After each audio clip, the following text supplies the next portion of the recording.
Welcome to all of my students in today's mentoring session.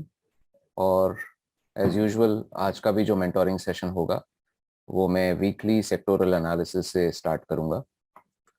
पहले मैं Nifty bank Nifty ये जितने important sectors है उसका एनालिसिस करूंगा टॉप डाउन अप्रोच में, जिसमें मंथली वीकली और डेली टाइम फ्रेम का यूज करूंगा। And then finally we'll go on to mid cap index and उसके बीच में कुछ मुझे स्टॉक्स अगर इंटरेस्टिंग लगे तो वो भी मैं आपके साथ शेयर करूंगा। फर्स्ट अगर हम लोग देखें निफ्टी फ्यूचर्स में तो ये जो राइट हैंड साइड पे आप जो चार्ट देख पा रहे हैं ये वीकली चार्ट है और लेफ्ट हैंड साइड पे ये डेली चार्ट है।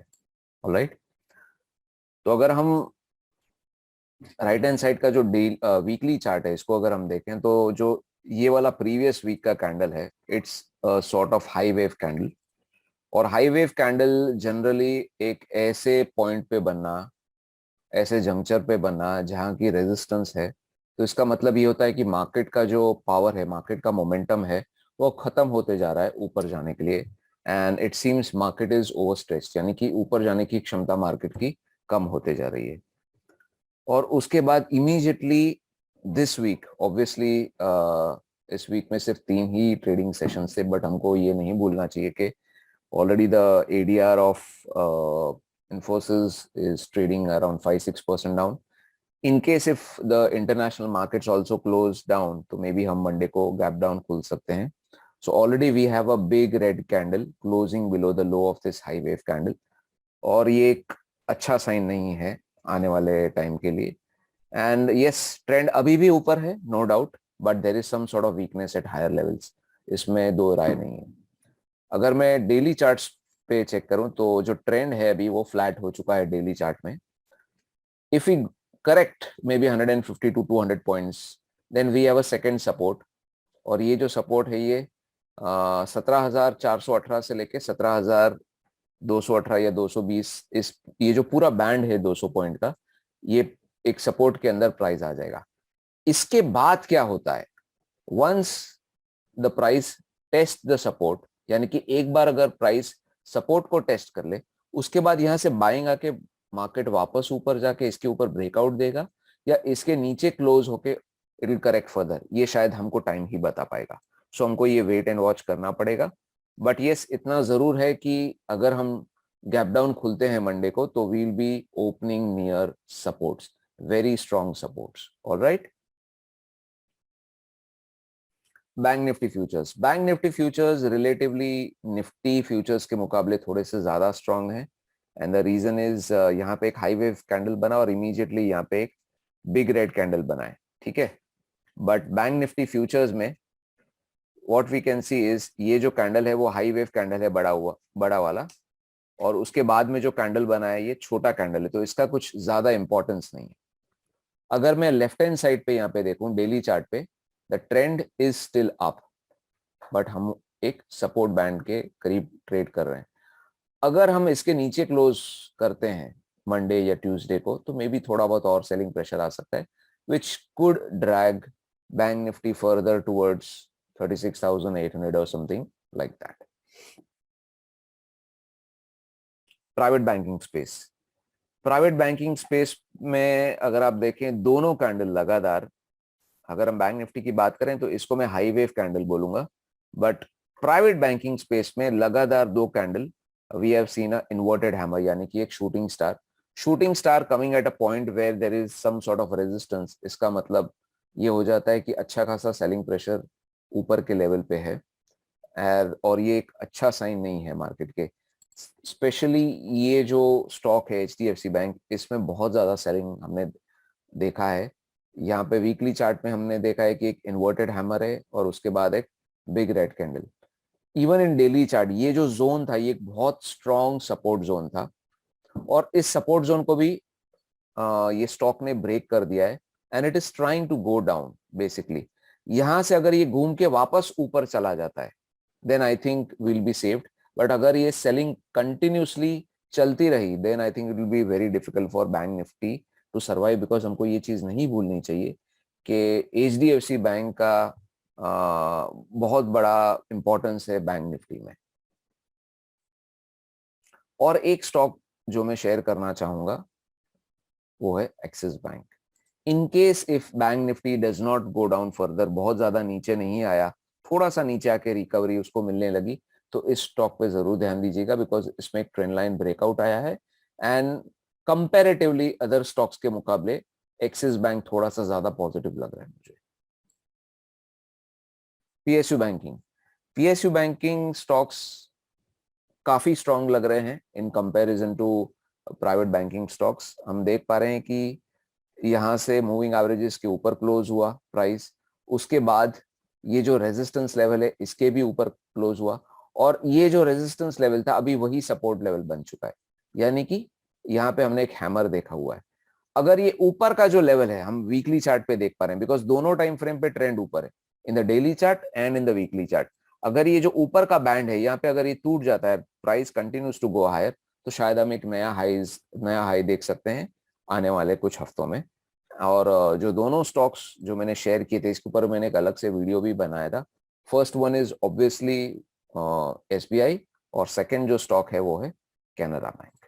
इसके ऊपर आप ध्यान से देखिए, स्पेशली कैनरा बैंक को देखिए, बिकॉज कैनरा बैंक का एक जो रेजिस्टेंस लेवल है वो अभी तक सरपास नहीं हुआ, दैट इज 252। आई थिंक इसके ऊपर अगर बिग ग्रीन कैंडल क्लोज देता है, then I think this rally can continue towards possibly 260, 270 and maybe even 280. Metal pack में मैं एक बहुत ही ज्यादा स्ट्रॉन्ग नेगेटिव डाइवर्जेंस देख रहा हूं। It is very strong, some divergences are not very strong, some divergences are strong. तो मेरे हिसाब से ये वाला जो डाइवर्जेंस है वो काफी स्ट्रॉन्ग है, एंड आने वाले दिनों में मुझे ऐसा लग रहा है कि थोड़ा सा कंसोलिडेशन, थोड़ा सा प्रॉफिट बुकिंग अगर मेटल पैक में आया, I will not be surprised. I am not saying a full fledged big very big fall, no, मैं एक छोटा सा शॉर्ट टर्म करेक्शन जिसमें एक छोटा सा प्रॉफिट बुकिंग या कंसोलिडेशन बोलो, ये चीजें आ सकती है। And when the stocks come down, I think ये रेडी हो जाएंगे एक स्विंग ट्रेड के लिए। आपको नजर बनाए रखनी है टाटा स्टील जैसे स्टॉक के ऊपर,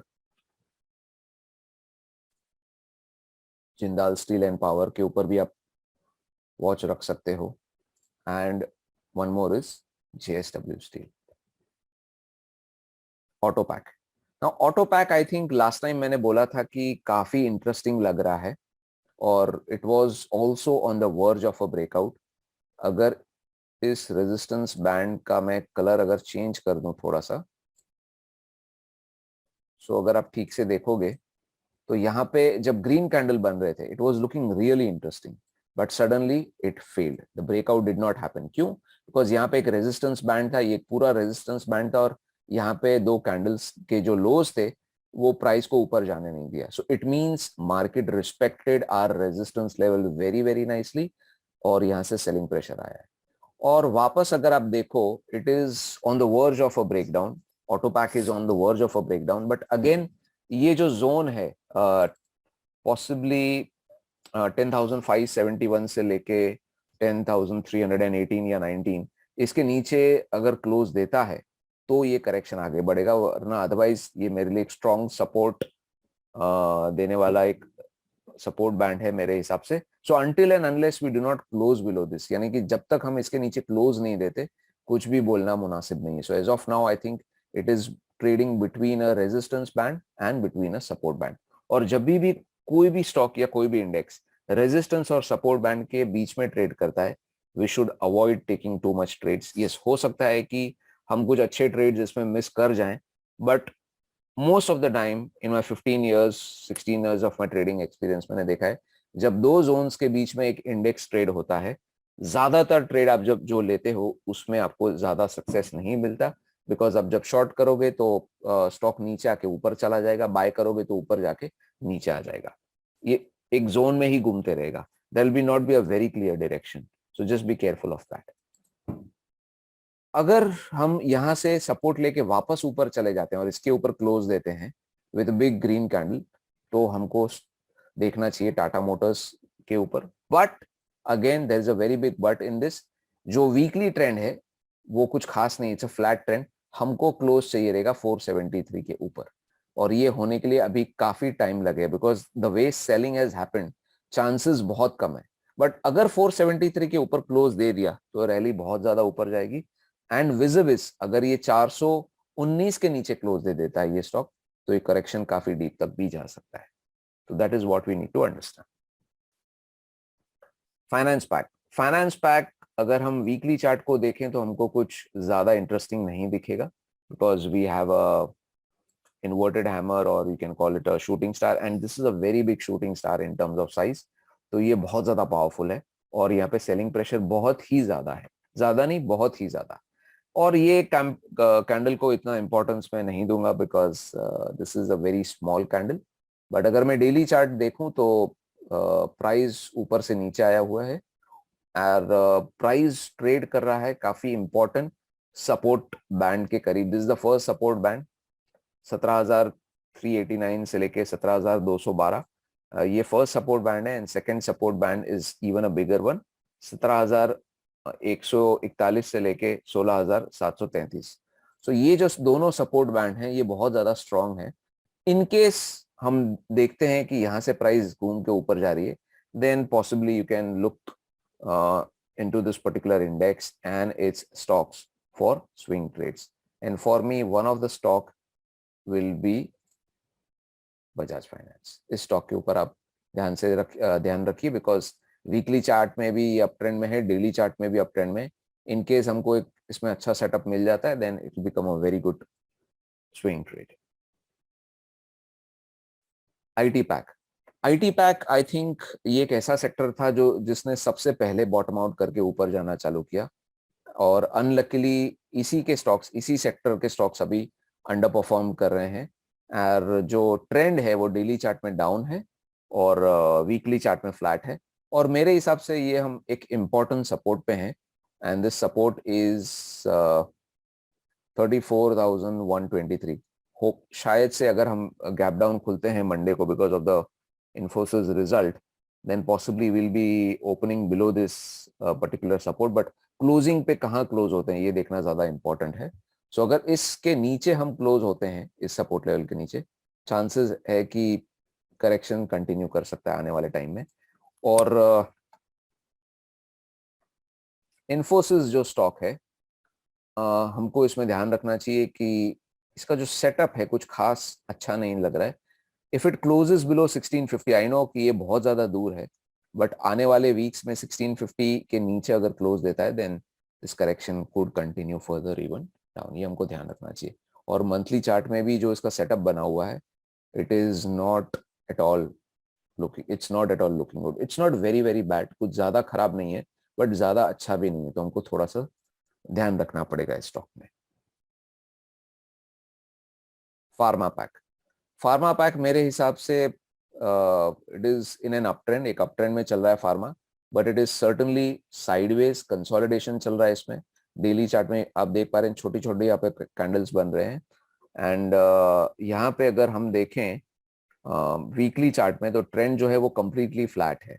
and on the top of that यहाँ पे एक हाई वेव जैसा कैंडल बना है, तो आने वाले टाइम पे कंसोलिडेशन जो है वो मेरे हिसाब से कंटिन्यू रहेगा। बट दो स्टॉक्स हैं, एक है सन फार्मा, मैंने इसके ऊपर एक वीडियो भी बनाया था दैट फार्मा पैक में Sun Pharma is looking very very attractive, it's looking positive. तो I think if you see ऊपर नीचे करके रैलीज का कंटिन्यू हो रहा है।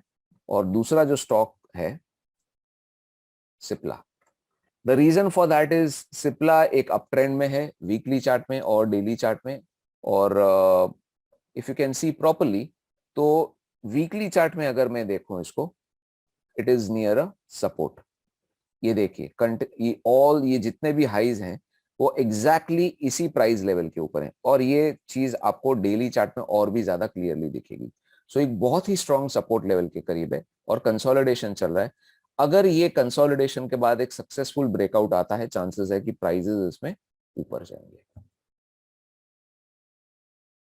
एफएमसीजी पैक, आई थिंक इसमें कुछ बोलने की जरूरत भी नहीं है, अप ट्रेंड इसमें कंटिन्यू हो रहा है very confidently I should say.